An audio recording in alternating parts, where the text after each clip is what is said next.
we're at a big time of change in society, and the kind of the public sector's changing, private sector's been changing as well, and I think we've got to think about, well, what's our role now as the voluntary sector, and it's a good time to rethink what we're about. I've been working in this sector for over 30 years. I've never known anything like it. People used to say during the Thatcher era that it was tough. This is a different league of toughness. It's very competitive, and the contracting environment is making it it just makes it much harder to work collaboratively.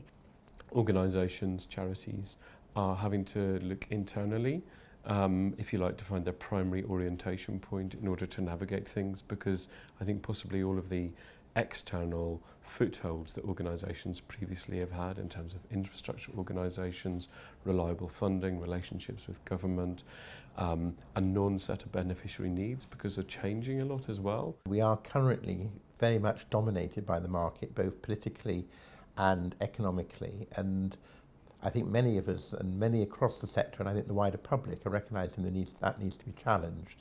Charities are in a very strong position to do that.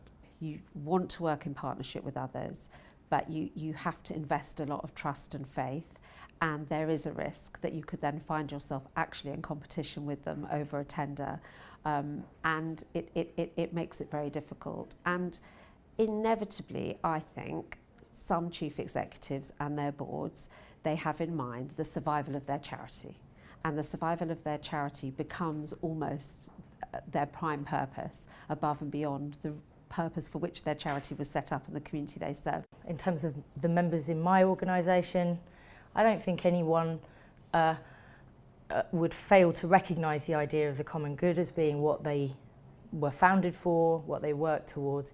I think there's a real challenge here in expressing it in action rather than in theory, and really showing what that means in practice. Increasingly, a lot of voluntary sector organisations are seen as kind of providers of services for the public sector, and we just can't allow ourselves to be kind of just run-of-the-mill service providers to contract. That's not what we're about. Secondly, that the role of communities is really important, that the common good thing is about. We do better for ourselves if we all work together and we try and help each other.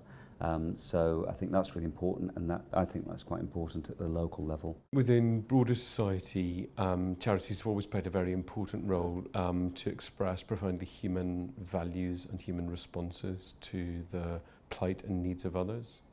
Over, kind of generations, that's built up, but also the contribution of charities to wider society has become more clear as well, in terms of the charitable action being terribly connected with the democratic process and people's ability just to act and work together.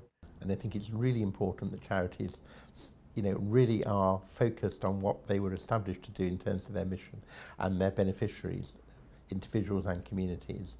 And in doing that, they must be ready to provide services, they must offer voice and representation, but may on occasion contract with the public sector, and I think that can be very good, but must do it on terms which are absolutely consistent and align with their mission and the needs of their beneficiaries. People give us time, support, emotional support, kind of credibility, and money. And gift is something, I don't know anyone who gives to their local Tesco's. They might shop there every day, but they don't give. And giving is something that we really need to appreciate and understand the power of it even more. So as a sector, we are given to by people, by foundations, all the time. I think we need to ask ourselves what we could do by giving. The spirit, therefore, that you do things is terribly important.